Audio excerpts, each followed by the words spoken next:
There's a deep American tradition of taking world cuisine and making it, well, let's just say, more American. Thankfully, America is more recently obsessed with authentic cuisine. And while the term authentic is fraught with problems, culinary, cultural, and otherwise, we can all agree that there is an ocean of difference between greasy fast food spaghetti and any delectable dish made by Italian grandmothers, or nonnas. It just so happens that today's guest walked right out of Nonna's kitchen and right into the kitchen at today's restaurant, Amore Trattoria Italiana, an unwavering bastion of authentic Italian cuisine in Comstock Park, Michigan. Yes, Michigan.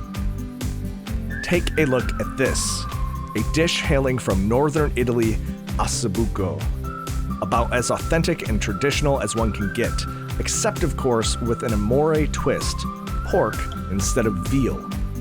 This authentic Italian classic combines a pork shank braised in red wine with broth, lemon zest, onions, carrots, and the magic of low and slow braising. Amore's osso buco is divine. The meat slides right off the bone, and that's not just a turn of phrase, that is literal. It slides right off the bone. And it is masterfully paired with an equally soft, fluffy risotto. It's filling, it's homey, it's delicious, it's savory, it's unwavering. Unwavering, like my guest, Chef Jenna Arcidiacono, owner and operator of Amore Trattoria Italiana. In a seared first, our guest owns and operates our featured restaurant. In this case, that's Chef Jenna, and that's Amore. Originally hailing from Kentwood, Michigan, Chef Jenna's tale is as American as apple pie. You know the one. Girl falls in love with food, moves to San Francisco, works in an Italian restaurant, meets an Italian boy, goes to Italy with an Italian boy, falls in love with an Italian boy, lives in Italy with Italian boy, spends as much time in the kitchen as she can with her mother-in-law, moves back to the States, gets tired of the corporate grind, and opens her own restaurant in Grand Rapids with Italian boy. I'm pretty sure that Disney made a movie about it. Oh, and by the way, the Italian boy is her husband Maurizio, co-owner of Amore. And while the rest of America can debate what is authentic, what isn't, and everything in between, Chef Jenna is uncompromising in her vision of authentic Italian cuisine. And I tell you what, it will be farm-fresh, seasonal, local ingredients, and the occasional rabbit or wild boar.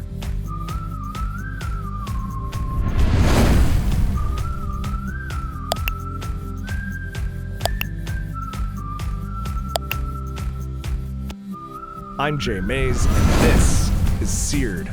Amazing food, remarkable people. Chef Jenna. Hi. Hi, welcome to Seared. Thank you. Thanks for having me. Yeah, of course. Our first guest brought us together, Larry Ferragamo. Yes, Larry. I love Larry. Gotta love Larry. There's something about having a bar in your basement that's swankier than anybody else's bar in town. You've been to Murphy's? I've been to Murphy's. Oh, I'm jealous. It's amazing. I mean, I've gone as well, but I'm just, anyone who gets to go. I know, you feel special. Yes, you do. I've been to Murphy's. I know, right? Well, the first thing we do on Seared is order a drink. I like drinks. Do you like drinks? I love drinks. Too. That's why I do this, honestly. I mean, let's be honest. I would agree with you on that. Okay. 100%. 100%. We'll do drinks then. Okay, cool. Do you want to bring your bartender out? I would love to have a little get conversation him. with I'm him. going to go grab him. Perfect. And we're going to have him sit with us for a second. I'd love Sound it. good? Yeah. Okay. All right. I'm going to pull a chair. Cool. I'll grab that.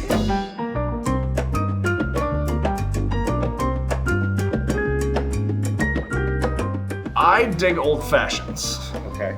But Jenna said that you will do something custom and magic, and you're a potion creator. Yeah, it's what I like to do. I mean, I deemed myself the potion creator and never got corrected, so I just kind of ran with it. Perfect. Yeah. All right, I love it. Do you have a preference that Matthew knows what I like, so Okay. I'll just let him do whatever he wants for me, which can be totally different from yours, so we can have two cool Perfect. drinks. Yeah. I like that idea. Okay. All right. Nice. So you like old fashions, but I you do. just want something else. Yeah. Okay. Unless you have a twist on an old fashioned that you want to do. I mean, I've got about 40, but I mean. I should have known. You are a professional. So. Yeah. All right. Yeah. You I'll do you, and we'll drink it. Yes. You know that. Okay, I'll go make things. All right. Cool. Thanks.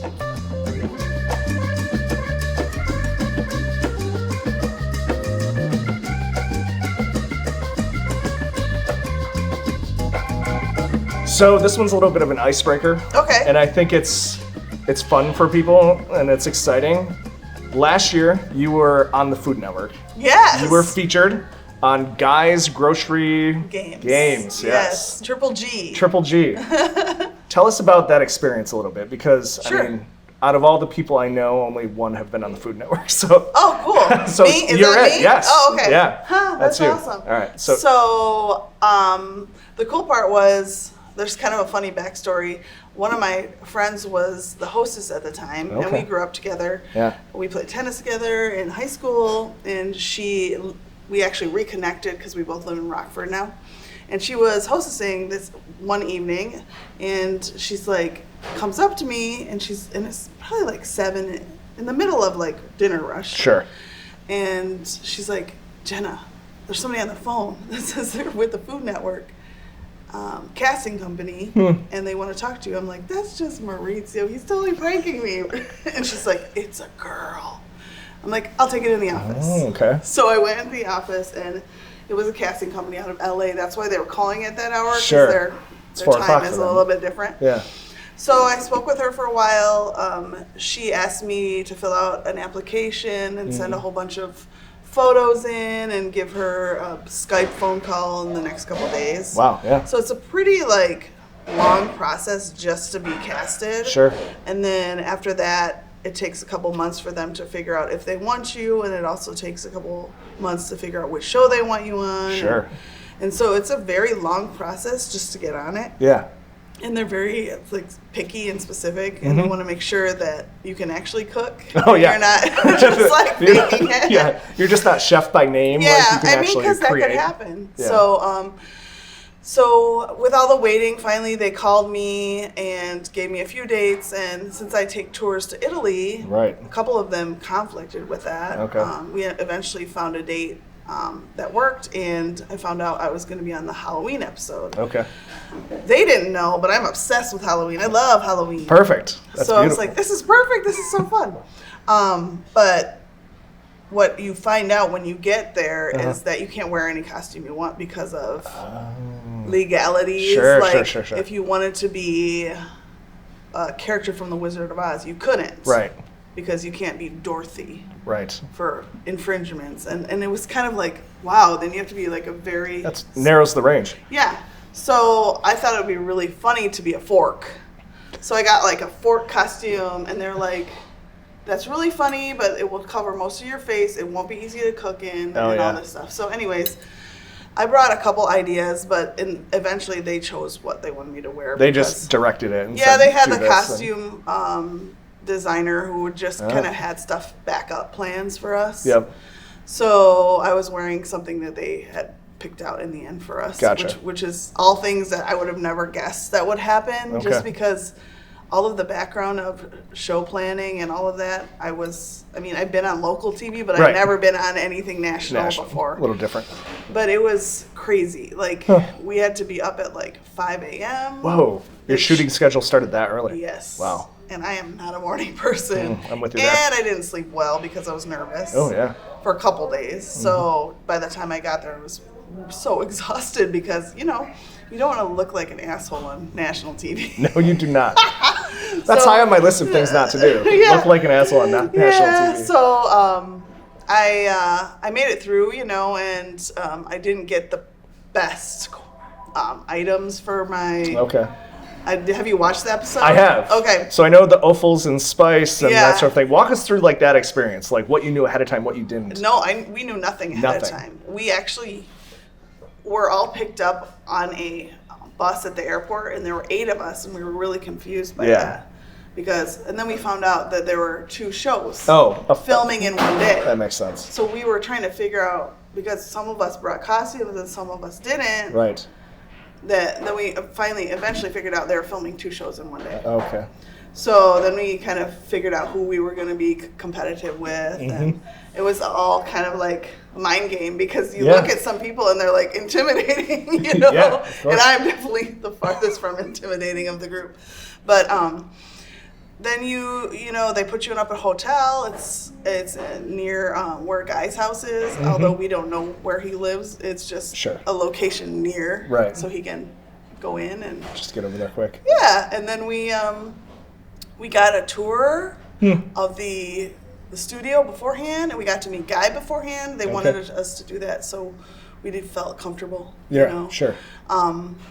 But there's a lot of things we had to sign before that we couldn't talk about. Mm-hmm. You know, we had like a huge contract. Yep. So we couldn't say what happened until it aired, and they're really kind of like quiet about. Yeah. They want you to be quiet too. Everything's secret until they launch the episode. Yeah. And that makes sense. Guy was so super nice. Was he? Yeah, so nice. Very interesting. You sound Did that sound too surprised? Yeah. Sorry to the audience. I'm not. But I don't know anything about Guy Fieri. So. Yeah. Well, he was super nice, and we had the judges, and since I hadn't watched it a lot before I got casted for it, I watched quite a few episodes. The grocery games. Yeah, just to get kind of like a feel for it. A feel for what I would have to do, and you never realize that you're gonna be on it like until you see yourself on it, and it's wild. But it's really stressful. Is it? Yeah, because they Seems just throw stressful. I mean, you literally don't know what you're doing. Right. Until like 5 seconds before you have to do it. And they don't give you time to think about it. You just have to like run through a grocery store and try to figure out what you're going to make. You made the pescatore, is that right? Uh-huh. And you had to use the offals, and you chose to use that like a sausage. Is that right? Do I remember this correctly? Veal sweetbread. The veal sweetbread. Yeah, that's gross. right. Specifically, really gross. But number one, since I'm a vegetarian, not the highest choice level for me to make offal. Right. And number two, I'm such a spice wussy. Oh. Like I can't. You didn't handle know the hotness it. level, yeah. I have like a Dutch mouth. I can't have any spice. It really like kills me. So it's like the two worst possible things were what I got. Yeah, that's tough. So it was like, I'm gonna make the best of it, and the cool part is I thought I did really well, and actually during dish looked amazing. The judging, which a lot of it gets edited out, I felt really good because I was getting more compliments than anyone else. Oh, very. But in the end, that's not what happened. Yeah. But I feel like people loved your dish from what was shown, at least on the TV show. But they were obsessed with like, does it fit the offals? Does it fit the spice? No, they said it was spicy. I just didn't put enough offal in it. Yeah. But that's because I didn't want to. It's a minor thing. Gross. I think you should have moved that. Yeah, exactly. Gross. You had reasons for not doing it. But but it's funny because after you film it and you think, oh, what would I have done different? Yeah. The only thing I would have done different was added more. Yeah.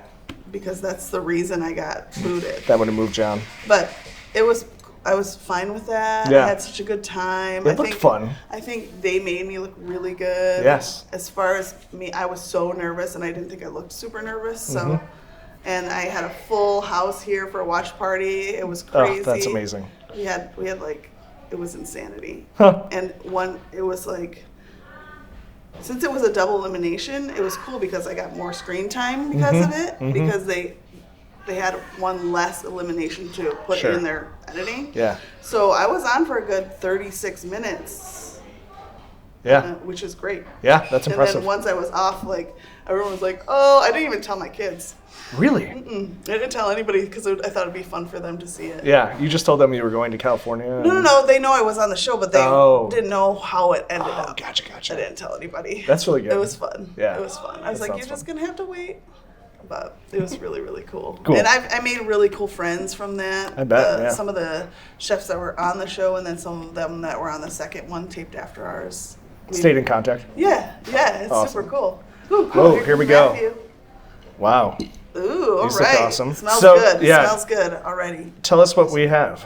Okay, well, I mean, you said you like old fashions. Yes. I have a drink that I invented, put on the menu here called a new fashion. So I kind of twisted them together. Okay. So what you have in this glass is a little bit of Basil Hayden's bourbon. Yep. It's a nice smoother one, not quite so fiery, so it can take on everything else pretty well. Perfect. I took out Angostura bitters and replaced it with some orange saffron bitters. Ooh. And it was muddled with turbinado cane sugar, and 2 Amarena cherries, and an orange wedge. I retained the peel from the wedge to get a little bit more of the zest in the drink for you there. And Beautiful. I think it should work out to be something very, very much in between the two. because I just threw a splash of Palo Santo syrup just right in the end there. What is that syrup that you used? Palo Santo. Palo Santo? What is that? It's an aromatic wood normally used in like incense and whatnot, but Yeah. it is potable. So I make a simple syrup out of it. Sounds amazing. It's special. Yeah. The flavor is so special. I'm really looking forward to this. What's in Jenna's? That one, it's a little bit more focused towards her likes. So you've got house-made blueberry cello, which is grain alcohol sat on some macerated blueberries for several days. So you just take on all the characteristics and pull all the sugars out. Yep. And then like triple strained and mixed with a little bit of sugar to make blueberry cello. It's very tasty. Mix that with a little bit of vodka just to kind of punch it up a touch, and then it's topped with ginger beer. It has fresh lime juice in it. It's like a blueberry mule. Wow. From another That sounds world. amazing. Yeah, I'm really excited And about my this. unicorn mug, isn't it cute? Oh, yeah. Every color. It is. I like it. Well, thank you for doing this. We Yeah. haven't had custom drinks like this yet on the show. So Well, I'm glad to be there first. yeah, appreciate it. Yay, thanks, Matthew. Thank you. Yeah. Cheers. Cheers. I can't wait. Please enjoy. Yeah, Cheers. Cheers. Mine is delicious. It looks amazing. Wow, really well balanced.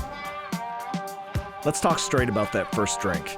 An ingeniously crafted twist on an old-fashioned, which henceforth we'll call the Maurizio, at least on Seared, because his and Chef Jenna's love story is a twist on a good old-fashioned one. Providing the foundation for this drink is Basil Hayden's, a smooth-on-the-palate, rye-heavy bourbon named in honor of Meredith Basil Hayden Sr., the grandfather of an old-timey Kentucky distiller. Crisp and light, with hints of lightly toasted fruit, Basil's is sippable on its own, mostly due to its silky texture. The fruity aromatics are extended further by the orange saffron bitters, a fine replacement for the common Angostura bitter. Not only do the orange saffron bitters highlight the already fruity nature of Basil Hayden's, they also embolden the earthy peat of the extra rye crafted into Basil's mash bill. Muddle together a couple of Amarena cherries, which are lightly bitter, darkly colored Italian cherries, with a classic orange wedge and some turbinado sugar, and then pour in that Basil Hayden's. Now, at this moment, this zesty drink is full-bodied. Like so many items at Amore Trattoria Italiana, the key to this drink's amazing complexity is the harmonization of simple, fresh ingredients, a theme for Amore. Let's not forget that one special ingredient, a tree. Yes, a tree. In this case, some Palo Santo wood, a wild tree native in Mexico, Peru, Venezuela, El Salvador, and many countries in between. This savory scented wood articulates the fine smoky sweetness that ultimately characterizes this new classic, the Maurizio. Now, let's jump into some food. Looks like you brought us some bread. So yes, Tell us about every day we make our own bread, Yeah. and it's a focaccia bread. Since we've been open, it's been 10 years now. Wow. Every single day we make. It's a sheet pan about this size. We make 2 a day. On the weekends we make 6. Whoa, that So big. It's huge. It's a lot of work. It's like an actual workout to make the bread. Yeah. So you can feel good about yourself after you, when you want to eat it. Yeah, then you can eat it, yeah. But it's, a lot of people call it cake bread. Wow. Because it's so fluffy. Yeah. But it's kind of been one of our signature things since we've been open. Yeah. This is another thing people get a little crazy about. Yes. In Michigan, we're used to butter. Uh-huh. So we're trying to teach people more about the olive oil culture and why that's healthier for you. Right. Although I'm a huge fan of butter, don't get me wrong, I Yeah. love my butter. But in Italy, if they're going to give you anything with bread, it's going to be olive oil. And you can see this has a nice green color to it. Yeah. That's what you're looking for in an olive oil. It should be in a tin or a dark colored bottle if you're going to buy it. Tin is best because it won't see any light, and light will affect the olive oil. Gotcha. So, obviously we use this all in one Yeah. day, so it's Yours fine. is, yeah. But if you're gonna buy some at the store or if you're going anywhere, make sure it's inside of either a tin or a dark color bottle. Gotcha. Something light That can't makes you penetrate. know that the quality is important to the company that's making it. Good point. So we just like put a little bit on our plate. Okay. And some people ask where the herbs and seasoning. A good olive oil doesn't need that because it should have all of the flavoring. It should be peppery. I'm trying to teach people to enjoy the simplification of items instead of saucing everything. Sure, saucing everything or spicing everything. Yeah, you don't really need to because they spent a long time making olive oil for you. Right. If you're going to add salt and pepper and herbs and things that maybe will cover up the flavor of the oil, it's important for you, especially if you're, there are people that are olive oil sommeliers. Wow. Because they want to know the best quality olive oil there is out there. Sure. I met one actually on my last trip, and she was amazing. And she told me some olive oil to buy. I brought it home. Wow. Because if she thinks it's good, and she's an olive oil sommelier. So I always try to tell people, like, before you over sauce or salt and pepper things, you know, people like will grab it and just go for it with the salt and pepper shaker. I'm like, you didn't even taste it yet. Like, try it. How do you know? I know. So with a good olive oil, you'll get That's really a good. flavor that you don't want to cover up. You're tasting the olive oil, how it's got like a definite bitterness and a little bit of pepperiness without having pepper. A little bit of pepper, yeah. It's a perfect combination with this bread too. So I'm trying to teach people, like, I appreciate it. don't overwhelm your palate. Enjoy the original flavors. So we're blessed to be able to go to see olive oil be made almost every trip. In the fall, if it's harvest time, we will find a frantoio, which is the olive oil press, and we will go and watch them and be able to taste it right straight out of the press, which is something that it's like bucket list for a lot. It should be a bucket list thing for anybody. But yeah, it is. It is for me now. Well, and some of them are unfiltered, organic. Yeah. So you get a product that is, you can't even see through it. Wow. Because it's so green and so thick and beautiful. And that's kind of a fun thing to be able to do. So I get spoiled by being able to do that and bringing home olive oil. I'll ship it home. Wow. Yeah. So I don't have one favorite because but every single the region, the process, that's more important. Every single region makes it different, and the olives are different. Yeah. So I like them all. They're all just completely different. When you describe it like that, it does sound more like a wine. Like, it is. It sounds something that's created in a specific way that's going to have a difference from the neighbor's soil and the weather everyone's conditions. Soil, the water, right. The sunshine, the fog. Yeah. The type of olive, like all of the things create a factor that makes it taste different. This is going to result in me being pickier about olive oil now. So good. Thank you for that. I appreciate you should be. So we'll dig into our first question, which I call the igniter. Okay. Which we already cheers. So I want to know why you opened a restaurant, because it's a big risk. This is actually the same question I asked Larry about founding Brightly. Like, why take that risk? What was important to you about it? Yeah. Well, the thing is, when you're bright-eyed and bushy-tailed and it's your dream, you don't realize how much of a risk it is. And then once you're in it, you realize how much of a risk it becomes real, real fast. Very real. And when we opened Amore, we didn't have tons of money. Sure.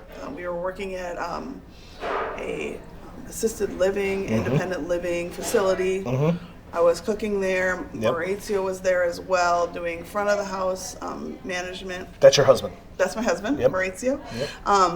And so it's not like we were millionaires, but we were at the point where we would go out and we wouldn't find anything authentic Italian. Right.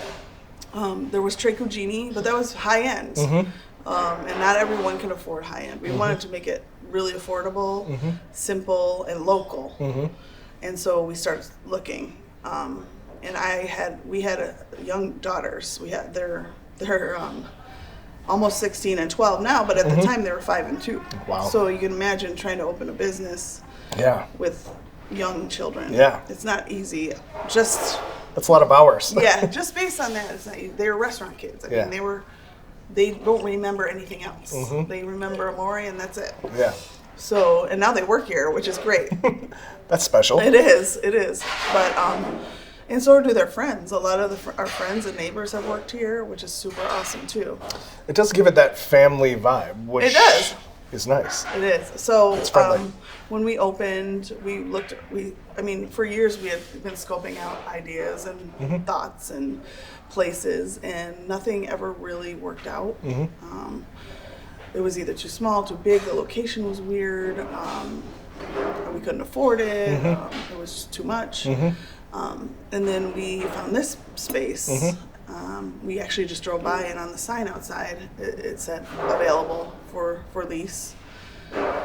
And we came in, and it was kind of in a disastrous state. State of disrepair? Yeah, because it had been closed for a while, Sure. and it had a flood. And Was it a restaurant previously?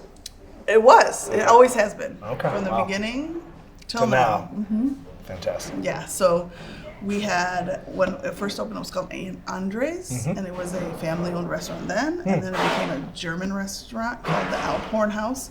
Someone actually recently brought me an old menu they found from here. Wow. When it was the Alphorn House. That's cool So history. it's so cool to be able to see the pricing, what Yeah. they used to serve. Yeah. I have that in the office because it's super cool to look at. Like Yeah. martinis were 50 cents. They're not anymore, I assume. No, they're not.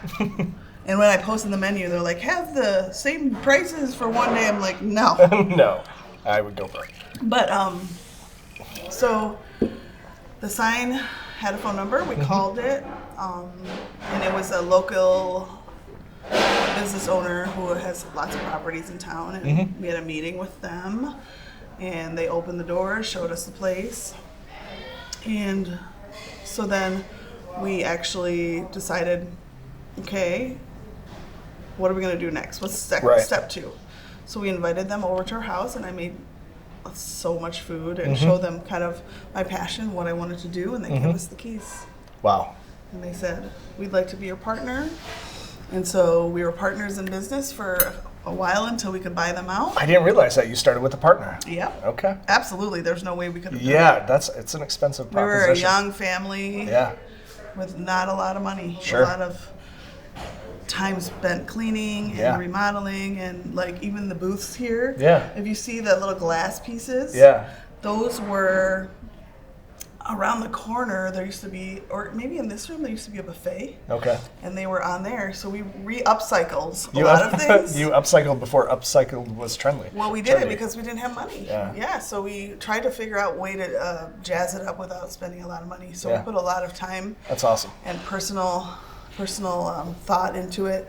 If you see behind you, there are lamps. Yes. When I opened, I wanted a cool type of lamp, Yep. and I looked up online the like wine bottle lamps, and they were like $150 Each?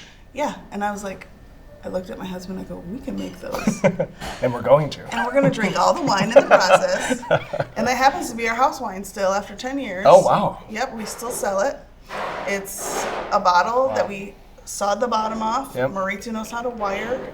I painted the little balls, and we just put holes through them. They're actually old doll's heads from from a craft store. And then I painted them. Maurizio did all the electric. Yeah. And we put wax on the bottom just in case someone wanted to touch them, so they wouldn't. Weren't sharp. Yep, and then we put the little fringe on it, and we made it work. So we made these for like $8 each. I feel like, just that story specifically is representative of the creation of this restaurant. Like Yeah. it was something Yeah. from very close to nothing. Like there's a baseline. It was. But you created this out of that. We had to. I mean, it had to be something we, like you said earlier today, had to be a location, a destination. Yep. We had to make things work that most people don't have to. Yeah. Like when you walk in the front door, there's the Mouth of Truth, which is a specific tourist attraction in Rome. But the reason that's there is because there used to be old payphone there, and that left a huge hole in the wall. Sure. So I said, what can I do to make this fun and cover up the hole? And that's what I came up with. That's what you came up- I'm lucky I have an art degree, so I'm pretty creative, and I painted that. Wow. And I did like plaster of Paris. Yes. Bulked it out, and I feel like you've done it all, like top to bottom in this restaurant. yeah. Well, my husband and I together between- we're quite a team, because what he can't do, I can, and what I can't do, what If he it's does. not wiring, then it's Yeah, which is what's so cool about it. Yeah. And it's fun to reminisce about it. Sure. Because in retrospect, it's hard. We don't find a lot of time to reminisce because we're so busy. But it's fun to think back now on how cool that we've created it, like you said, from barely anything. From barely anything. Yeah. And I don't think you can accomplish that without a ton of love for what you're doing and a ton of passion. Yes. I mean, as much as it is hard work and elbow grease, you gotta like doing it. You gotta love doing it. And you gotta choose to do it. Yes. It's like, I tell people, it's like my third child's. Because it's like a good way of looking at having it. a baby 24 hours. It's actually like having a baby 24 hours a day, because alarms go off. Right. Anything can Things go wrong. break. Yeah. People are texting you. Right. You know, you name it, it's happened. Yeah, and it's also this thing that you're opening up to the public. Yep. So there's this complexity in how you interact with the public, and you're creating a space for people to enjoy themselves. Yep. Yeah. It's like, imagine getting everything thrown at you at once. Yeah, crazy. That's what happens every day. It's like, I tell people, it's like, which bomb is going to go off today? Because it's going to happen, I just don't know which. Yeah. I'm going to go grab that because I think they Yeah, called sounds good. While the increasingly trendy arancini was born in 10th century Sicily, Amore, right here in 21st century Grand Rapids, has perfected this now modernized finger food. Formed of carefully crafted risotto and filled with semi-soft, lightly aged fontina cheese, these arancini ooze melty strings of warm cheese as you take your first bite. Crunchy on the outside, warm and soft on the inside. They are unflinchingly rich and undeniably flavorful. Simple ingredients, simply amazing. Atop a canal of freshly made tomato sauce, drizzled with spinach aioli, the arancini is perfectly constructed to fulfill all of your cheese cravings. You ready to do Dig these? in. All right, you want me to go first? Yeah. All right, I'm gonna. I see them every day. Knock that off there. This is your first rodeo. So. That's right. Yeah. So, yes, good. Look, you already knew. Get all the sauce, get everything on there. Awesome. So excited for this. So these are arancini. It's a typical street food in the southern part of Italy. If you open it up, there's a piece of cheese right in the center. Look. Oh wow! Right Yeah. here. It's like yummy, melty. Wow. I'm gonna move this out of the way. Oh, sorry. Yep. No, it's okay. Yep. So they can be filled with almost anything, but mine are filled with cheese, and it's fontina cheese because it gets that nice melt in the cheese bowl. Yeah. Which I love cheese. So they will have this set up outside or in cafes at lunchtime. You can get arancini. Arancini, the actual word means little orange. Little orange. They're actually much, much bigger in Italy, but for me, because I wanted them to be able to share them as an appetizer, I made them smaller. Right. And you can fill them. In Sicily, they're typically filled with meat and peas. It's a lot messier and harder to do. Sure.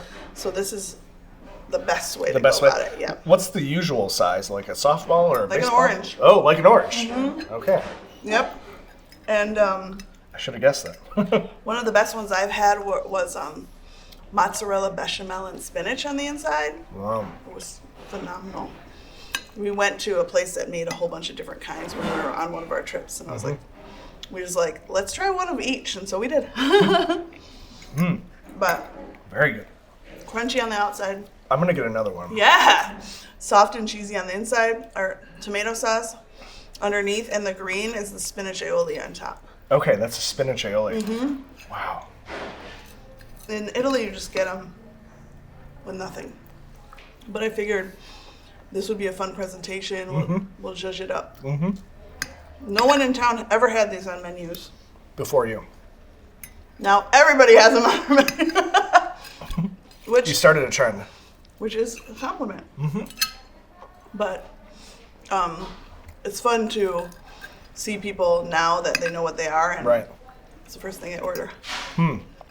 So it's made with risotto, and all of our stock that we use is vegetable stock because I'm a vegetarian and I want to make sure it's vegetarian friendly. True vegetarian friendly. Yeah. And then we cook it in the stock with a little bit of onions, and we season it, and we put a whole bunch of cheese, and then we let it cool. Right. And then we bring it back out. We put it in a huge bowl. We add eggs, more cheese, breadcrumbs. Oh, wow. And then we ball them all out, put the cheese in the center. Okay, that's ball when them the back cheese up, goes in the middle. Okay. Ball them back up, roll them in breadcrumbs, and we sell thousands of them a week. Yeah. Well, I can see why they're a fan favorite. Can you? Yes. Well, Nothing wrong with that. the first question we talked about why why you founded Amore and why you took this challenge on. But now I want to know a little bit more about running it, because Sure. you have dishes like this that are scratch made essentially. Everything It's a is. very long process. So tell me about running Amore. Everything from finding the right people to building the right processes. What's that like? Well, it's different every year, and Yeah. you learn from it every year. So our first year was really tough. It was hard to find people. It was hard to find people that believe in what you're standing for. That's huge. And it's hard to find anybody that cares as much about it as you do. So Yeah. we realized early on that no one was ever going to care about it as much as we did. Right. They may So- come close, but it's not the same. So we really wanted to have staff that, was passionate about what they do Right. as much as we are. Right. Doesn't always happen, but we, looking back on our payroll, I think we've had like 800 people come through here In 10 in years? 10 years. Imagine that. Divide that by 10 years. Yeah, I mean, you're talking 80 people a year. Yeah. And so it's hard to That's like 6 or 7 new process. people a month. Yes. And that's Wow. trend. If you talk to any other restaurant owners, we have our own little private group so we can like talk, because it's so frustrating. We Yeah, can't to keep find good people- staff. Is that the service industry as a whole, you feel, or is that specific to restaurants? No, I think it's a lot of service, but it's very specific to restaurants at this Okay. moment. Mostly because we have such a saturation of restaurants in Grand Rapids We right really now, do. and they seem to open one every week And close one every other week. Yeah, yeah. So we feel like proud that we're still here. Yeah, Because of course. I always say like a restaurant year is like dog years. Like times it by 7, because as you can see, if we're going through 80 to 100 employees a year, Yeah. it's hard to keep people motivated. It's hard to keep other staff happy, Yeah. because they're like, why are you switching so much? Right. And it has nothing to do with us. It's like Yeah, it's people kind of the moving industry on. as a whole. It's like going to college. It's Sure. school kids. It seems like it'd be hard to build a culture for your business when you have turnover that's that It's really, frequent. really hard Like you're essentially retraining every every day. day. Yeah. It's takes a lot of patience. Yeah, it takes No, that's good. I feel like it's a pain felt by everyone I talk to in the restaurant industry. Oh, by far. There's nobody that I know that's like, it's awesome. Yeah, we have the same staff for 10 years. No, It doesn't never, happen. Interesting. Unfortunately not. Well, we have some pizza coming up. Should we eat Yeah, that? All right, let's do get this, it. because I'm going to shave some truffles. Oh, so good. Yep, that's me. You're probably wondering how I ended up in this situation. I'm a self-proclaimed anti-fungiist, or mushroomophone. While I've tried a few, I've avoided the fungus among us since I was a little kid. Mushrooms on a pizza? No. I'm picking them off. Mushrooms in lasagna? No. I'm the one digging them out of the sauce. Mushrooms in fried rice? That's just complete nonsense, and I won't dignify it by talking about it. But Jenna wants to eat some truffles, and as we've established, Jenna is unwavering. Larry loves truffles. Does he? We had on our tour to Italy we took together, we had a hashtag no truffle left behind. Ask him about it. I will. That's phenomenal.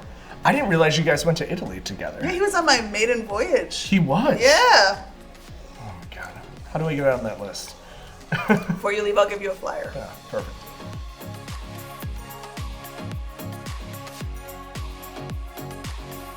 Okay, so bonus, I have black Umbrian summer truffles Oh my right gosh. now, which never happens. So it's like the extra special Yeah. icing on the cake today. Yeah. And I have my trusty shaver that I actually got from a truffle hunt when I was in Italy. We do that when we Wow. go to Tuscany every Yeah. year.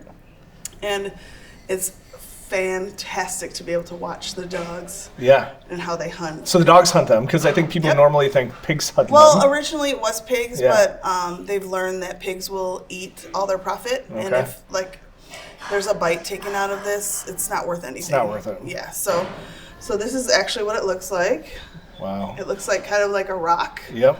or a pebble, or weird, but it's very light. Yep. And they're found in roots of trees, and they're usually about 10 to 12 inches underground. Wow. So they really have to be able to smell that. And as soon as they smell it, they start digging. Wow. And every single time that dog found some when Yeah. they started digging. Really? Yes. This Dog was 100%. just 20 amazing. for 20, whatever. Yeah, just amazing. So this is my cool little shaver, and I'm gonna kind of like show you how cool they look. If you see up close, yeah. see the pattern, how Yes. beautiful it is on the inside. That's amazing. I'm gonna show you there. You can hold the shaving. Yeah. I'm gonna make it a little bit thinner. Get that piece out.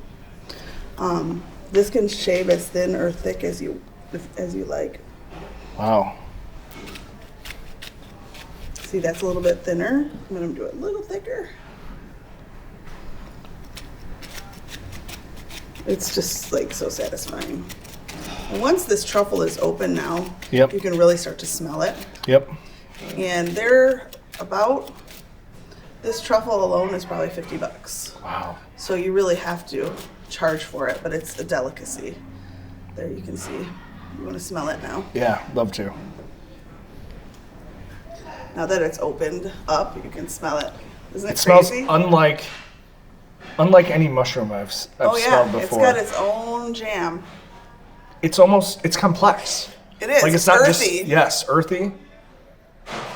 But I also, like there's other factors, like almost like a sweet leaf smell. Like, oh man, it's unique. Isn't it crazy? Yeah. Everyone describes them a little bit differently, but they're definitely very earthy. And I prefer black to white, although white are more expensive and Yeah. more pungent.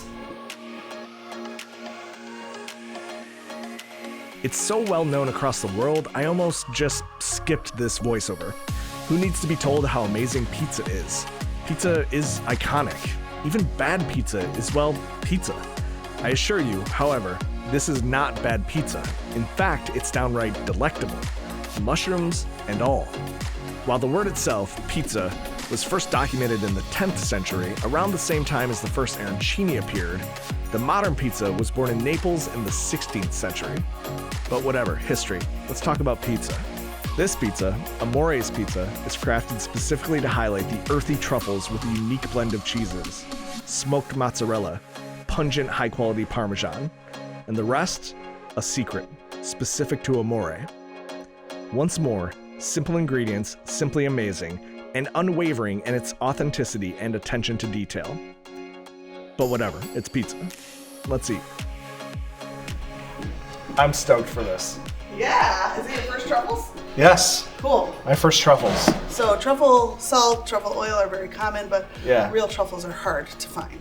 So I should take this slice right here? Yep. All right. The cool thing about pizza in Italy too, Yeah. which is unknown to a lot of Americans, is that they don't come cut. They don't? No. When you go to a I've never traveled to pizzeria, Italy, yeah, so I don't know they come this. whole. Yeah. So when we first opened, we tried that, Yeah. and it did not go over People well. objected to it. They were like, "Why isn't it cut?" Yeah. And we're like, "Well, we're trying to be authentic. We to didn't what would forget." happen in Italy if you go to Yeah. a pizzeria. You get a whole pizza. Yeah. That's your meal, Yeah. and you go at it with a knife and fork so you can enjoy it slowly. And for it. I assume I shouldn't grab my fork and like cut this up. No, like, I just should eat it. Eat it? All right. But- I'm gonna do this. But yeah, it's one of those things where it's like, you try to translate it, but it just doesn't. Mm-hmm. What do you think of your first truffle? I'm hooked. That's right, Mom and Dad. What you just saw was real. All too real. Your son actually enjoyed a mushroom, a simple black truffle to be exact. And to Dan, my brother, well, I still won't like them as much as you do, ever. But I admit, all this time there was a good mushroom out there, albeit a fancy one. Maybe I'm just bougie. Anyway, we should tell Ellie about these in 5 to 10 years. No truffle left behind. They have no truffle left behind. Hashtag. No truffle left behind. That's for you, Larry. Mm-hmm. The cheese in this pizza is also delicious. Right? Like, it's a good balance of... It's smoked mozzarella, which is called scamorza, and really good parm. So good. I'm talking again about simple ingredients, enjoying them for what they are. You're not overpowering with anything else. This pizza is that too. You really want to be able to taste the truffle, the cheese. Yeah. I can't imagine this with too many other things on it. Yeah. Or a sauce or a dipping sauce. Like No, I wouldn't want there's that. not even tomato sauce on it. You're right, yeah. Because it would take away from the truffle flavor. Yeah. You really just want to have those things. This is... I know I'm new to this, but this is the best way to enjoy truffles, at least for me at this point. It Like, is really a good way. Yeah, this is delicious. I agree. I love it. Everything about the truffle is unlike any mushroom I know. In texture, in the look of it, in its presentation, like how you actually shaved it, in its taste, certainly. You wonder what person found one and said, hey, I wonder if this tastes good. It had to be out of know what I desperation or by accident. Right? Yeah. That's what we always say. We're like, how did someone find out that they should eat these? I don't understand it. So we talked earlier about food being your language. That's actually my next question. Okay. We call this question the burner, but you said food is your language. I'm going to hold the card up because I think this is important because these are your words. Food is your language.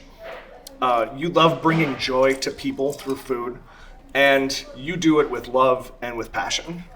And I just want to know more about that, like how you got there, why you do it. Yeah, I definitely, a couple years back, someone told me feeding people is your love language, and it really hit me. And I was like, you're so right. There's something about being able to create something that will feed someone's, not only their stomach, but their heart. Right.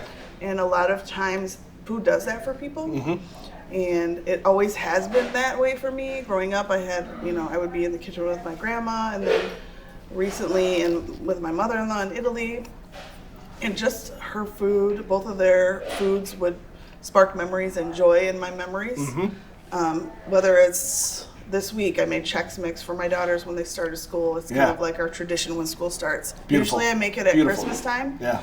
But I started making it for first week of school and then giving it to teachers. Because sometimes they just need a pick-me-up after the first week of school. It's a tough time for a teacher. You're memorizing names, you Yeah, have all it's these new personalities. Sometimes we forget what others are going through because we're so locked in what we're thinking about. Oh yeah, absolutely. And I try to, I'm going to enjoy another piece of this. do it.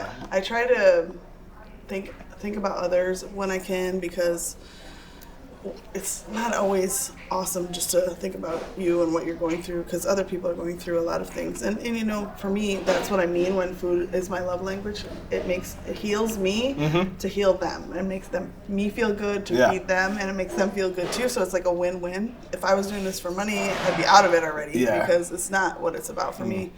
I just love it, and it's not. I wouldn't want to. There's nothing else I would rather do. Like, I can't think of one other thing that I would like to do more than this. It's just something that's in me that I love. It's not in everybody. Sure. So you really have to have that love and that passion, or like we said earlier, it's not worth it. Like, if it stresses you out to have people throw bombs at you all day, right, then you shouldn't be in this business. Later in this interview, our sit down, our chat, I want to talk about your failure lab. A quick note on what I just said. Failure Lab. Failure Lab is, or maybe was, an experimental showcase of personal stories of failure. Jenna spoke at one of those Failure Lab showcases, which is what I'm referencing here. That's a hugely important one to me, because I shut off the comments on our YouTube channel, because while I value feedback from those who are watching, I can seek it other ways than this anonymous comment. Right, trolls. Trolls, yeah, exactly. Who sit behind it and have never ever done anything, but they can criticize you. Yeah, so we assume. Right. We don't. Yeah. So we'll talk about that a little bit later, because I think it's an important point. It too. really is an important point. And the funny thing about that is that just last week, Pink made a statement and said, "See if you can go a day without criticizing someone else." Ooh, that's a tough challenge. I challenge you to do that. I mean, I challenge everybody to do that. Yeah, No one likes to be criticized. You can look in that camera right there and challenge them. Yeah. Take a day without criticizing someone. Get it done. It'll make you feel better and whoever you're criticizing better too. Yeah, for sure. Because we some of us have grown up in the critic culture. Yeah. Where American Idol, we're judging you. Dancing with the Stars, we're judging you. Your Food Network show. We're judging. Like, you were judged. it hurts to be judged. Yeah. It really does. And I think there's a fair way to do it and there's an unfair way to do it. Yeah. And anonymity breeds sort of the unfair, classless way of doing it. Mm-hmm. I agree. That's interesting.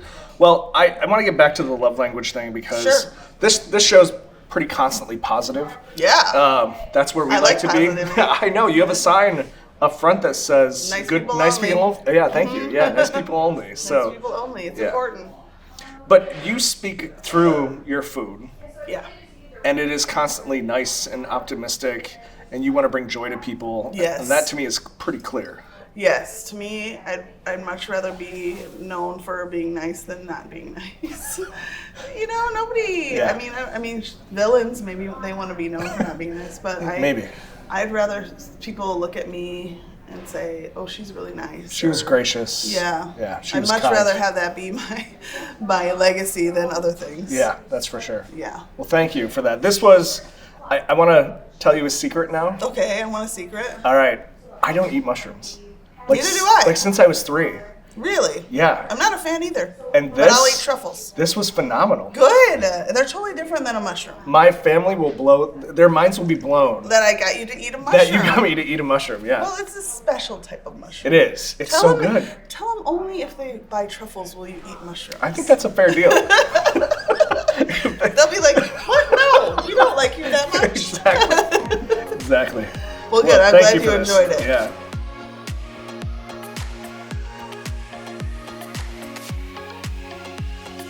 What do we have here? So, this is a shout out to my friends that used to own me and Grace in Muskegon. Okay. And now Jeremy is the chef at Grove, and Jamie is chefing over on the Lakeshore.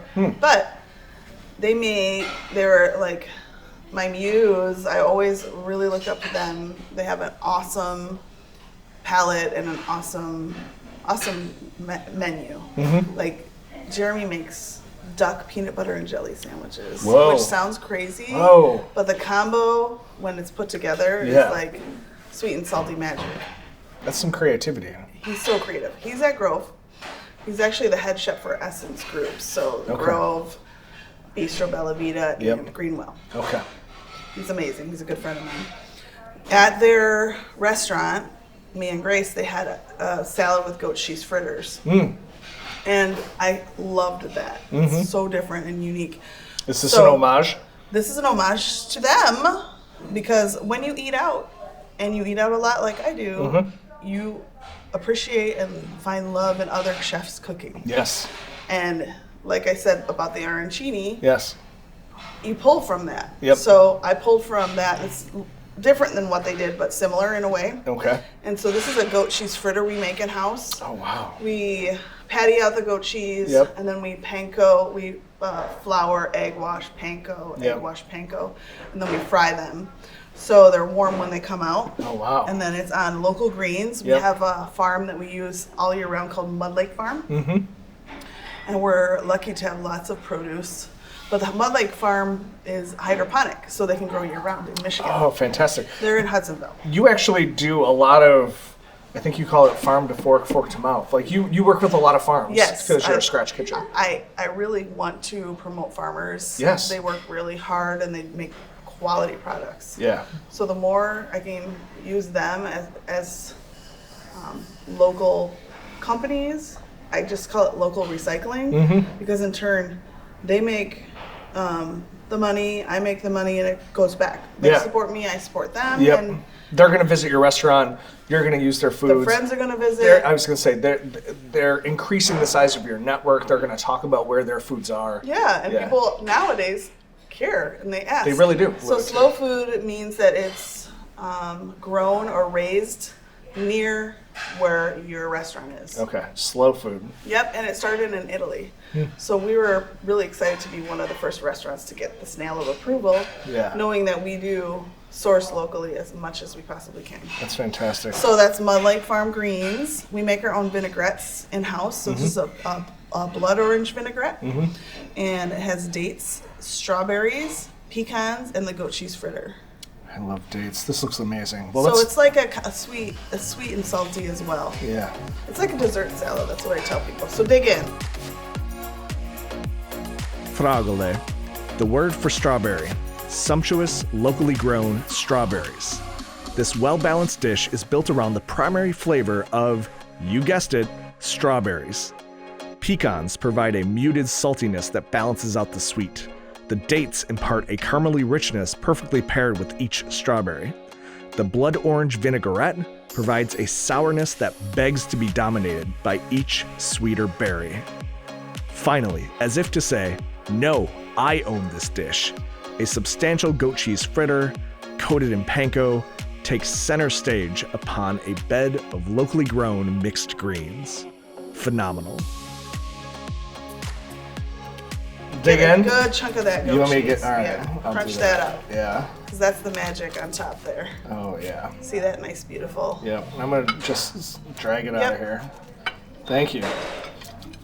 Yep. You just want to get like a bite of everything. Yep. That's when the magic happens, when you get like a piece of the fritter, Yep. a piece of the pecan that's salty, Oh, the dates. Yeah. the dates, a piece. Yeah. Wow. I missed the fritter in that bite, so I got to go back. You got to go back for the fritter. Yeah, I gotta go back for the fritter. That's the magic right there. So, like I said, it's really awesome to be able to have the farms out here. And when we first came out this way, people were, especially my friends, were like, "You're crazy. Why would you open a place in the middle of nowhere?" I love the concepts of blending foods to the season, like what's fresh, what's available. And that's what we try to do every single season, Yeah. which is awesome. Which is also why it's so great to be in this location, because we're in Fruit Ridge. So I get all the fruits and vegetables when it's season. They're a mile away from me. Yeah, that's true. And they deliver. They ask me what I need. They grow for me. They'll be like, "Jenna, what can we grow for you this year?" And they'll grow it. Peppers and olives and that sort of thing. Well, olives don't grow here, unfortunately. At all? No. It's good to know. I didn't know that. Just like lemons don't grow here Yeah. because of our season. They Sure. need warmth. Yeah. But peppers and tomatoes. Peppers, do you get a lot tomatoes, of those? eggplants. You have a blueberry. Yeah, blueberries. Drink right there. Blueberries Are in season huge. right now. Yeah. The one thing that no one could give me for years were zucchini flowers, which are a really cool tradition. And right now they're blooming, so on Thursday tomorrow I will get zucchini flowers and I stuff them with cheese, beer batter them, and fry them. Wow. It's what my mother-in-law does all the time, and they're like Yeah. heaven. So I look forward to that season every year when I can make those. Like, there's certain things that just come now. Yep. And you do it. And we do it. Truffles being one of those. Are They're those very in seasonal season? too. Yep. So these were the last of the black truffles. Wow. And then I am honored. Yeah. That's amazing. Yeah, you got it, and that's Oh why I my said it. goodness. That's why they're expensive, because they're hard to find and Yeah. they're not always fresh and they're not always in season. So Temperamental. yeah. Very interesting. Well, I think we should. This was delicious, by the way. Did you get the sweet, salty, crunchy, I all did. the things? It's the entire spectrum of tastes and flavors and textures in a salad, which kind of blows my mind. And even the vinaigrette's like slightly sour, so you get salty, sour, sweet, crunchy. crunchy. Yeah, everything. I love that salad. Very good. I'm glad you liked it too. Yeah. Let's do something else. Okay, cool. Cool. While Chef Jenna takes a few liberties with this dish, pork instead of traditional veal, for example, her ossobuco is a testament to her unwavering attention to detail, which includes saffron and risotto sourced from the old country, Milan to be exact. Every culture has its turkey dinner, that one dish that is most likely civilization's oldest aromatherapy, the one dish that cooks slow and low all day and fills the air with the promise of good company and good food. The Vietnamese have pho, the Europeans have pot roast, the American South has pork butt and short ribs and brisket, and okay, they have a lot of slowly roasted things, but I'm getting away from myself here. The point is, for Chef Jenna, ossobuco is her turkey dinner. A conservative braising time of 4 to 5 hours, this is a work of love. Chef Jenna's ossobuco is Sunday dinner. Using nothing but the freshest, locally sourced ingredients and a secret blend of herbs and spices. I wonder if her list of herbs and spices are locked in a vault somewhere. Probably in Italy. I need to find that vault. So, this is ossobuco. It's pork ossobuco. It's pork ossobuco. Yes. It's traditional veal? It can be veal, it can be pork, it can be anything. Okay. But pork is what I have on the menu. A lot of people are anti-veal, which is crazy, but they are. So I chose to do pork, and it's massive, and it shows it is better. Massive, yeah. Because the veal's tiny. Sure. Once it's cooked off, it's so small. Yeah. This is like Fred Flintstone. Yes. Is coming to eat dinner, and Here we're you going to go. serve Fred. But so this is like Sunday dinner smells for me, you know, like roasting in the oven all day long. Yes. We braise it for 4 or 5 hours until it falls right off that bone. So what you're getting is the smell from that, you know, Sunday dinner roast. Yep. And then we take the juices that are left over once we pull the meat out, and it's got tomato sauce, broth, it's got red wine. Oh, wow. It's got lemon zest, herbs, onions, carrots, and we puree that all and make the sauce that's on top of there. I'm going to dig into this. You do it. All right. Because I'm a vegetarian. I know. So that's all I feel you. Bad. Don't feel bad. I mean, I'm not withering away to nothing. I'll be fine. But yeah, so this is a showpiece, you know, when you have a plate come out that's nice and big, and see how that just falls right off the bone. Yeah, I mean, that is not an overstatement. Like, it literally falls off. And then underneath is a saffron risotto, which is called risotto alla milanese, which means risotto from Milan. And the reason being is saffron grows in fields near Milan, and it's actually the little reproductive parts of the flower of a crocus. So if you reach in and grab them out, there's like 3 to 5 in each flower. Imagine the work that goes into picking saffron, and that's why it's another very expensive product to buy. And we talk about food costs, you know, and some things are very expensive, and going out to eat, I always tell people, it's an honor to be able to go out to eat. Yes, it is. It's a privilege to be able to go out to eat. I'm glad you bring that up, because we do have good fortune in that regard. I mean, not everyone can afford to go out to eat.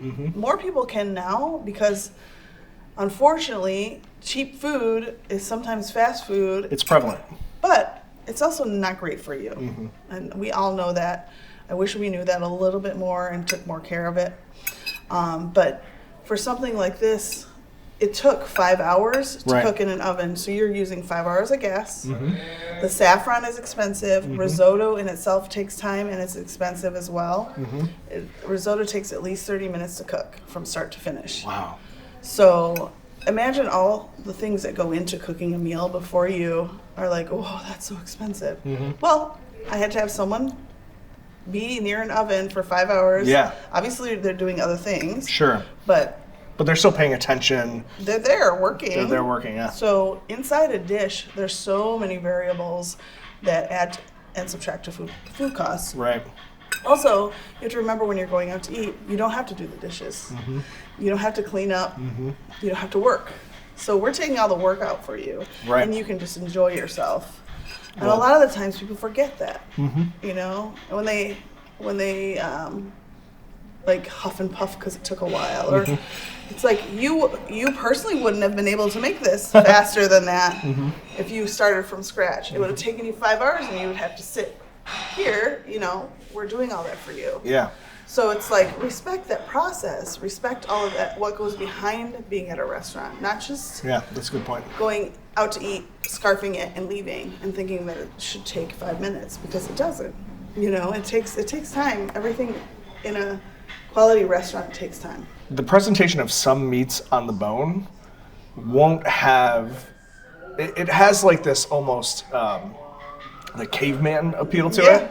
Yeah, that's why I call it Fred Flintstone. Yeah, and it's like this is mine. This is like I'm gonna grab this here and pick it up and eat it. But yeah, I think there's something fun about that too, and playful, and it also, you know, has to look good to your eyes as well as your stomach. A lot of And it has to smell right, like it you has to smell expect. good, yeah. And the thing is, we don't have super fancy presentation here. We do our best to make it look pretty, but it's not like the high-end restaurants where there's little dots on the plate. And I don't There's a use swirl. I don't use tweezers. Do you know what I mean? Yeah. I like to pretend that we're very much more like eating at Nana's house. Yeah. You know, going somewhere where you're welcomed and you're getting comfort food. Yeah, that makes sense. Your approach to food seems, well, you mentioned earlier the flavors and the complexity of the complexity of the dish, but the simplification of ingredients, right? Yes.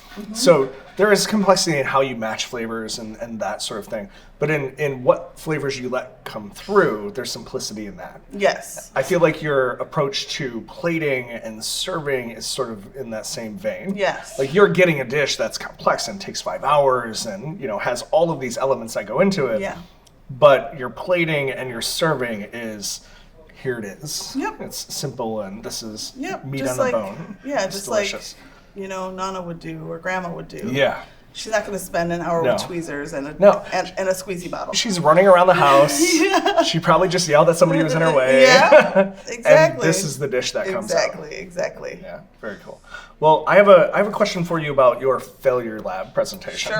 Sure. So, what struck me about your failure lab presentation is it focused on really one comment that you received online, and that comment was extremely negative, extremely personal. It was from the dregs of society, and it wasn't really geared towards any sort of constructive criticism about your restaurant. No. It was negative to be negative. Yeah. So tell me a little bit about, like, work me through the fair criticism you've received and some of the really harsh negative criticism that you've received and how that's Sure. affected you as a restaurant. Sure. Well, I think I'm a lot like you, where I'd rather keep things positive. I realize that I'm not perfect and I make mistakes. Sure. And staff makes mistakes. Yes. And everything can happen and anything can happen at any time. And that has become something that is very stressful for someone who owns a business and puts their heart and soul into it. Yeah, it's personal. And a lot of people, maybe they don't care about their business as much as I do, but I do, and I'm here to prove that almost every day. I'm here. Yeah. Because I believe in what I do, and I want other people to know that I'm here. So if you go home, you see me here, and then you go home and write a nasty review. I just had one a couple weeks ago. Yeah. Terrible. Anonymous, I assume? No, Oh, she was this on one- Instagram, and she was awful. Oh, wow. And I responded kindly, but then I thought back and I go, I should not have responded to her and been so nice, because she's a miserable person. Do you think it's more it's more about their personality than it is about like an honest assessment of your work? Absolutely. And I think food is a And little opinion. It's your opinion. Yeah, I think food is, that's what I was just going to say. I think food is subjective, Absolutely. appropriately so. Yeah. Some people have different tastes. Absolutely. But it's the conveyance of that message, I think, that matters most. Right, exactly. I think to me, you seem like the type of person where if somebody said after eating your meal, you know, oh, I didn't feel this way about it, or I didn't feel this way about it, you'd welcome that sort of response. Yeah, and we tell people that often. Especially face to face. We tell people that all the time, like, okay, well, you know, this might not be the flavor profile you like. Didn't expect it, something like that. Yeah, and we're sorry, we'll get you something else. But if you continue to send food back, we won't get you something else. Yeah, Like, there's a limit to that. If you're constantly doing it just to be completely miserable and negative, then we can smell that. Yeah, too. there's a limit on that. Yeah, but if you say, hey, this has too much of this for me, oh, this is too spicy for me, we'd be happy to remake it for you without spice. That makes perfect sense.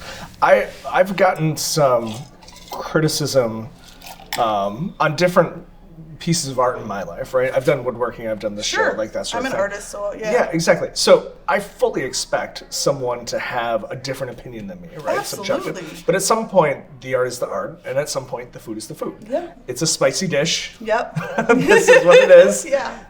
But we have plenty of other things on the menu if you'd like to order those. And I'm happy to get you something else. Yeah. If you don't like it. So- if you ate it all and then you say you don't like it, then no. Yeah. Sorry, I have to pay for it. It came out of my pocket. It came out of my time. Right.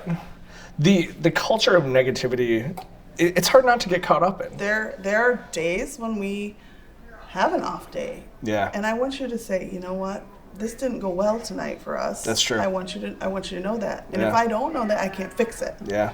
Do you know what I'm saying? Yep. So there is some of that I do You want do to hear. want feedback. It's not about a lack of feedback. No. It's about not. It's about the way you give it to me. I think we just hit on kind of the crux of the discussion. Like, Yeah. you don't just walk up to somebody and be like, this thing about you, Yeah. I hate. Pointing a finger. Yeah, exactly. It's like how you sweeten it up. Yeah. And you don't have to be super sweet. No, you can be You direct. You can be direct, but be direct. Yeah. Come to me. Yes, exactly. Be honest, be Come direct. one-on-one Look to a me. person in the eye, shake Yeah. their hand, and say, this is what I believe. Yeah. And It's then you know what subjective. I'll say? Oh my gosh, I apologize. I Yes. didn't know that happened. Right. Obviously, I can't be at every table at all times. Right. But we can fix this. I can fix this. This is what I want can- to do for you. I can make it up Yeah. to you somehow. And I've done that many a times. Yeah.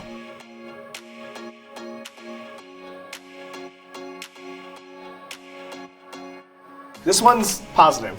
Okay, good. Like we talked about a tough one. Yeah, I mean, I don't think it's negative to talk about it. No, Because we have to. I think it's important. Got to be honest about it. We got to tell people, you wouldn't want someone criticizing your every move, and neither do we. Yeah, don't be a-holes. Don't be a jerk. Be honest, but don't be a jerk. Be reasonable too. Yeah. Yeah. So this is a favorite topic of mine. It's about motivation. Okay. And I want to read you a quote of yours because I want to talk about that quote. You said, as a business owner, you have to stick to what you believe in and feel what your business should be doing, even if you have resistance. Yes. Okay, let me tell you why I said that. Yeah. It's a great quote. So when we first opened, you can imagine our location spurred a lot of people that were new and hadn't been to Italy, don't know real Italian cuisine, what it is like, what it entails. And so they're very used to American Italian cuisine, which is nothing like Italian cuisine. Sure. So when we opened and we said we're authentic Italian, America bastardizes just foreign like cuisines. if you go to Mexico, Exactly. they don't make tacos like we do. Yeah, it's different.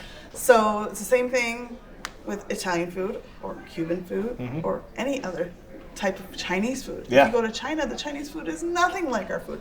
Same for Italian food. So we would get people pissed that we didn't have spaghetti and meatballs on the menu when they walked in the door. Or our menu was in Italian. Why isn't it Italian? Well, the first word's in Italian, but the rest is in English with a very nice description of what Right. it is. But they couldn't get past that. Yeah. The word in Italian, I don't understand this. What does this mean? Yes. And so we had to really bring it in and be like, okay, without sounding condescending, Yeah. they don't eat spaghetti and meatballs in Italy. Right. Ever. I lived there for 3 years and I visit often. I've never once seen it, and I'll tell you why. Italians have first course of pasta, which usually has a tomato sauce, a light sauce, usually not containing tons of meat. Once in a while, you'll get a meat sauce. Sure.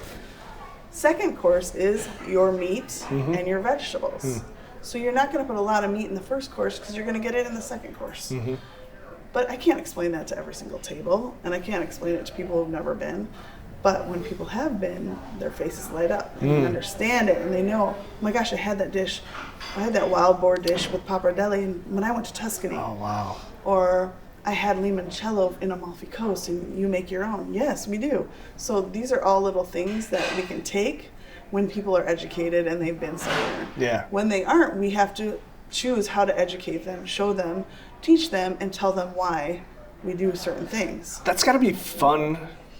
I mean, I'm sure it's more laborious to teach, but it also has to be fun to be the first exposure a person has had to a particular type of dish. If they have a good attitude about it. If they have a good attitude If about they it, have a shitty attitude and they want spaghetti and meatballs, it's not that Yeah, fun. that's got to be tough. Yeah, that makes sense. So for the first year, it was really tough. Yeah. They're like, well, we're leaving. You don't have garlic bread? Uh-huh. No, but we make our own bread in house every Right. single day. It's focaccia. It's delicious. We don't want that. We want garlic bread. Well, we don't Yeah. offer that here. And so You that's don't have breadsticks? No. with that's mozzarella not- slathered on top and a bunch of No, butter. I'm sorry, we don't. I'm leaving. You don't have ranch dressing? This is America. Okay, but we're pretending we're in Italy for the evening. So no, we don't have those things.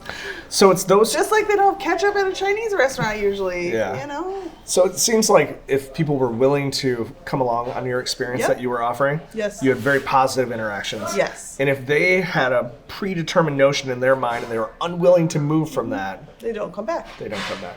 And which is fine. So you had a choice as a business owner. Do we want to embrace the feedback and offer spaghetti and meatballs on a kid dish, and then if an adult wants to order it, great? Yep. Or do we keep doing what we do and create something unique? Right. And you've done the latter. Yes. Same with pepperoni. We don't have pepperoni.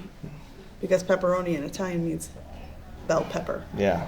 So if you go in Italy and ask for a pizza with pepperoni, you're going to get bell pepper, peppers. yeah. They don't have pepperoni in Italy. Sure. We put salami on the pizza, we'll put Right. ham, we'll put Right. sausage. Those exist in Italy. Yeah. Pepperoni does not. Not pepperoni. Interesting. So we do not have pepperoni on our Yeah. menu. And we don't have ranch dressing. So the kids that come in here have to either get a pizza or pasta, or a lot of them are really well traveled and they'll order off the adult menu. Oh, interesting. Like my child would Yeah, anywhere, sure. because she has an amazing palate Yeah. and she will eat anything. So I feel like that's a lot of parents doing too. Like if you stick them in a box, they're going to stay in it. Is that about walking up to boundaries consistently? You know, you want to stretch the limits, so you have to take the person right to their current limit and just push a little past them, push a little past them. I don't know. It's always about the person. If they're Yeah. willing. Some people are like, I would love to try it. Yeah. Like you said about a truffle. Yeah. I hate mushrooms, but I'm going to try it. Yeah. I was Right? But I did you feel like uncomfortable that you had to try it? No, it's like I knew going into this that there was a fair chance of mushrooms. So I was ready for the experience. I was open to it. And that's what I'm hoping for, is people who are open to an experience. Yeah. Where they're going to be like, wow, Yeah. I tried something new and I liked it. Or I tried something new and I didn't like it, Yeah. but I tried it. But so your quote that I mentioned earlier is really about maintaining authenticity in the face of sort of new accepted commonality. So if a person has spaghetti and meatballs and that's new and accepted and that's all they're ever used to, I mean, you're saying we're going to stay authentic even though this is culturally normal. And also, I'm saying, try something new. Get outside the box. You can make spaghetti. Walk to your meatballs boundaries at and home. move past it, yeah.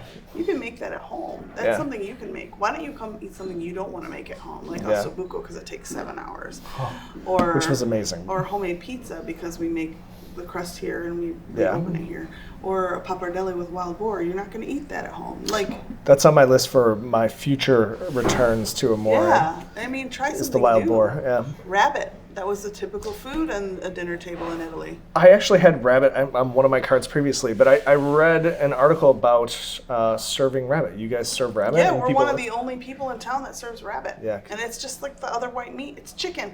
Yeah. It's just like what they eat all the time It's in just Italy. mildly cuter. Yeah, I mean, that always makes me laugh about animals and why people won't eat them because they're cute. Well, Yeah. cows are cute. Yeah, that's true. Like every animal is cute in its Yeah. own way. I always crack up when they're like, "It's too cute." Like a lot of people won't eat rabbit because they think it's cute. Mm-hmm. But then once in a while, it gets Cute and surprised. delicious. Yeah. But yeah, we wanted to really touch on things that were unique to Yeah. Italy that Yeah. a lot of menus don't have here. Yeah. Just like, duck and like Peking duck at a Yes. really good Chinese restaurant. Yeah. You don't get duck everywhere. No, you don't. Well, I think that ties in a bow, sort of how you've stood against commonality to be authentic. I appreciate that. I think it's why I fell in love with Amore the very first time I was here. Like it just felt different to me. It felt like an experience. Good. It didn't feel like a garden variety Italian place. Right. We want it to feel different, and we want it to feel like you're walking into Italy for a couple hours. For a couple hours. Yeah. That's a fun experience. Like get away from life Yeah. and walk into Italy for a couple hours Yeah. and pretend you're there drinking wine Yes. and eating, fabulous food from another place. Yes. It's all about creativity and enjoying going out. And as you can see, I'm also a really weird and unique person anyway. So if my food wasn't unique and weird too, it wouldn't make sense. Yeah. You're authentic. Yeah. Yeah, that's for sure. You're authentically Chef Jenna. Yes, that's for sure. That's good. Yeah. Well, we have a dessert coming up, right? Yeah. I'm gonna super go stoked grab about it. this. All right. I'll be right back. Thanks. The blueberry tiramisu at Amore is the perfect summation of a culinary journey that flaunts simple ingredients in the most pure way possible. Capitalizing on locally grown, farm-fresh blueberries from West Michigan, this dessert is emblematic of a late summer harvest. Uniquely, this tiramisu shimmers with edible glitter and is topped with edible flowers. Certainly not my standard fare, but whatever. Jenna's magic is apparent, and this dish is delicious. With a delicate, rich mascarpone cream, ladyfingers, and almond-flavored amaretti cookies, the sweet and slightly tart blueberries remain the absolute highlight of this dish. Jenna, I think this is the first meal or dish I've had on Seared that's been only in front of me. It feels good, doesn't it? It does feel good. I'll be honest with you. It feels pretty good. But you're not going to partake in this, you're sure? No, I still have this is to mine you gotta work all night. You have a whole night of work ahead of you. Yeah. All right. So tell me about this dish. I want to know what I'm getting into here. Okay, so we make our own desserts in-house, Yep. and one of them that everyone always assumes Italian places have is tiramisu. Sure. So we make an original tiramisu, which is the coffee chocolate version. Yes. But we always have a second version for people who don't like coffee or chocolate. Ooh. So, and it's usually based on season. Okay. So right now it's blueberry season. Yes, I love blueberries. So it's blueberry tiramisu, and this is actually my daughter's favorite out of all of them. Oh, but like fantastic. when it was strawberry season, Yes. strawberry tiramisu. So sexy. My family has blueberries growing, and we pick blueberries, and Perfect. that's like our summer thing. So this is. Yeah, this is I'm great. so excited about this. So I don't know if you noticed, but all of my desserts have glitter on them. It does shimmer. It's edible glitter, and that's my Jenna touch because I love glitter and sparkly things. So it's edible glitter. It's super fun. It makes people totally happy. Yeah. Because glitter just makes people happy. I can't believe that. I've never had a food with glitter in it. I know. It's I guess edible glitter. Intentionally. Yes. So tell me about these. Okay, we also make our own liqueurs in-house. Oh, wow. It's a very typical thing that Italians do in their Okay. restaurants in Italy. Yep. Sometimes it's something that the family's made for years. Mm-hmm. Sometimes it's something that town has made for years. Mm-hmm. And every town has its own specialty liqueur. Right. And some mothers have their own special liqueurs they make for when guests come over. That's so I actually fun. have a really cool book about Italian liqueur and with recipes. Yeah. And another one I really love is rose liqueur. You steep rose petals, wow. and then it tastes like you're drinking a flower. But there's so many different ones I can't describe all of them. Sure. Italians are very big on pre-dinner drinks and post-dinner drinks. So Okay. pre-dinner would be a Negroni or something that had I like love Aperol or Campari that gets your appetite going. Yeah. Some And then- aperitif. Yep. Post-dinner would be a grappa, amaro, or limoncello. Okay.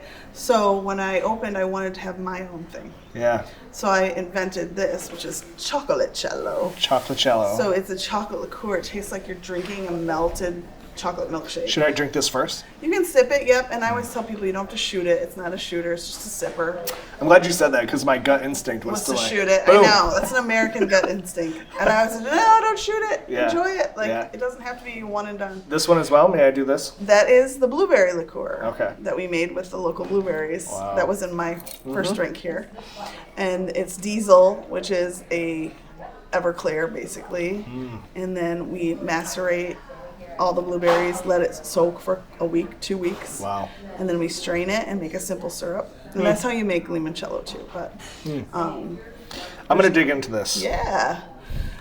So another thing about my tiramisu recipe, it's a little bit different. There's ladyfingers on the bottom, and the second layer, instead of another ladyfinger layer, is amaretti cookies. So it's going to have like a amaretto or Right. almond flavor and crunch that usually don't get with tiramisu. It's a lot of mush, but I like to have texture. So with the blueberries and the amaretto Yeah. cookie, it gives it a little more texture. The blueberries have a remarkable texture to them. Like they're Yes. fresh.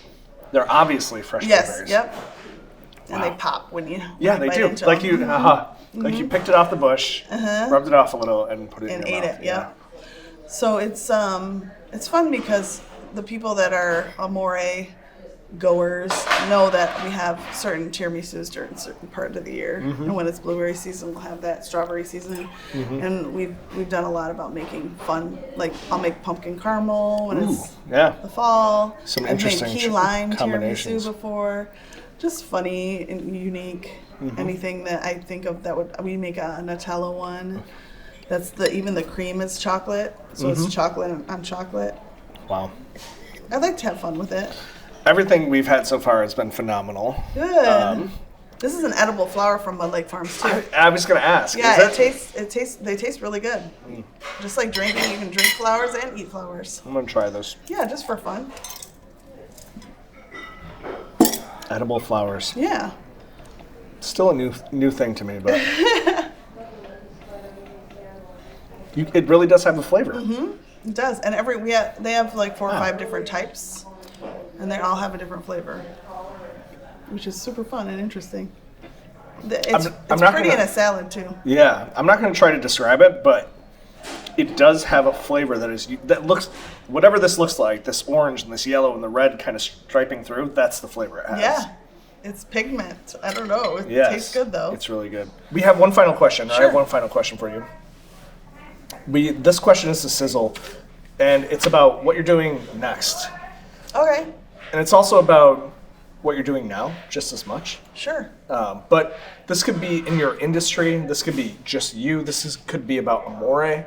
This is really about where your passions lie right now, what you're trending towards, and where people can find Amore.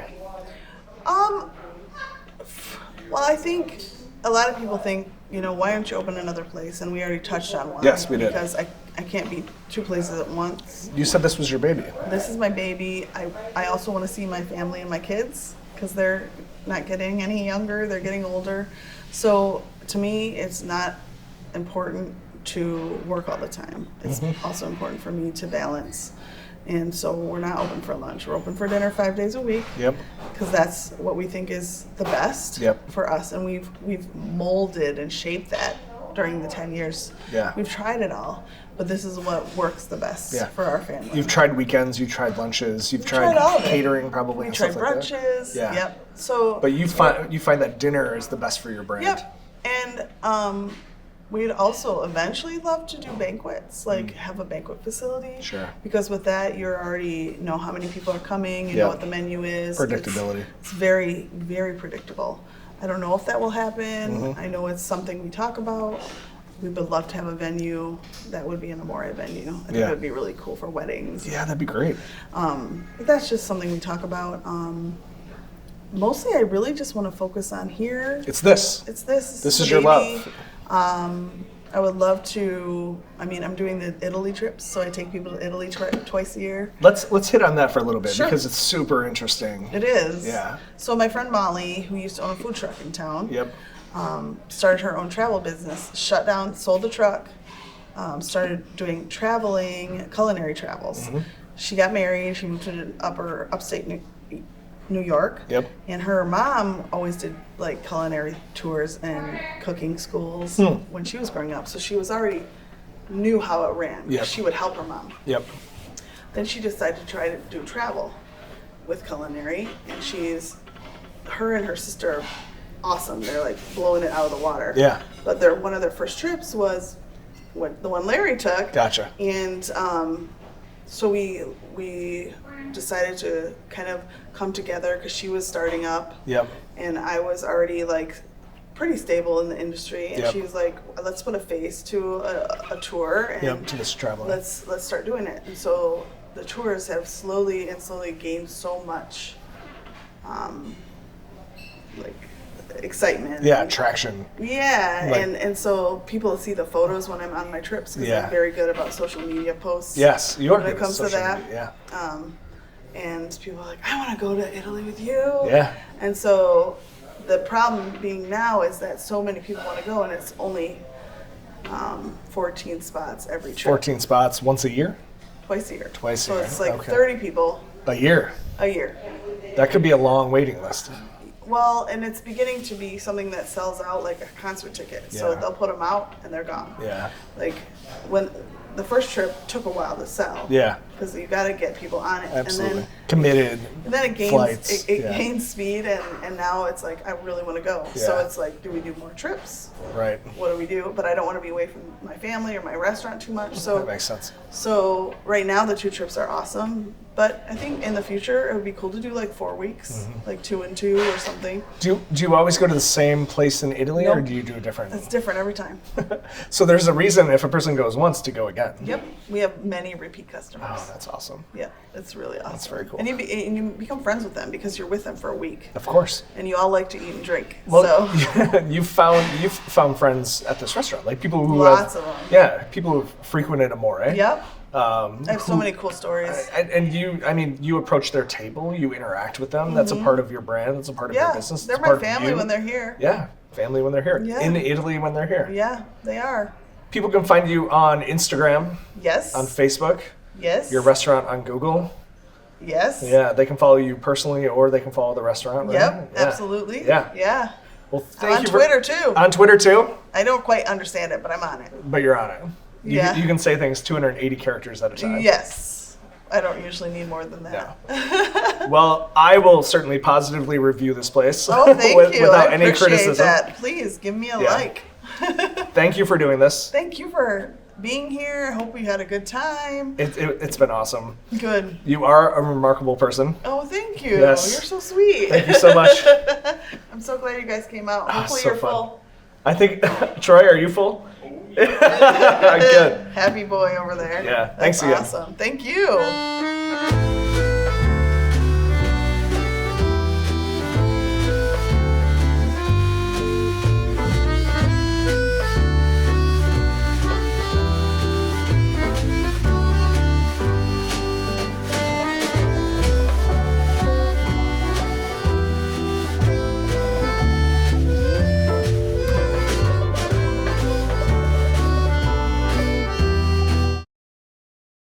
Do I tell my staff, don't fuck it up? Don't fuck it up. Don't fuck it up. There we go. Wow. This looks so good. Do that again.